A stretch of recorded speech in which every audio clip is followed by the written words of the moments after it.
خوشی و غم کے موقع پر یعنی شادی و فوتگی کے موقع پر دوست، رشتہ دار، احباب وغیرہ کچھ پیسے دیتے ہیں۔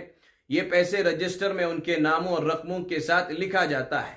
ان پیسوں کی 3 صورتیں ہوتی ہیں۔ پہلی صورت یہ ہے کہ اگر عرف یعنی سماج میں یا دینے والے کی نیت ہدیہ یعنی گفٹ ہو یا مدد کے طور پر ہو تو یہ بہتر بلکہ مستحسن عمل ہے۔ حدیث پاک میں آتا ہے کہ تہادو تحابو، آپس میں ہدیہ دے دو، ایک دوسرے کو ہدیہ دینے سے محبت بڑھتی ہے۔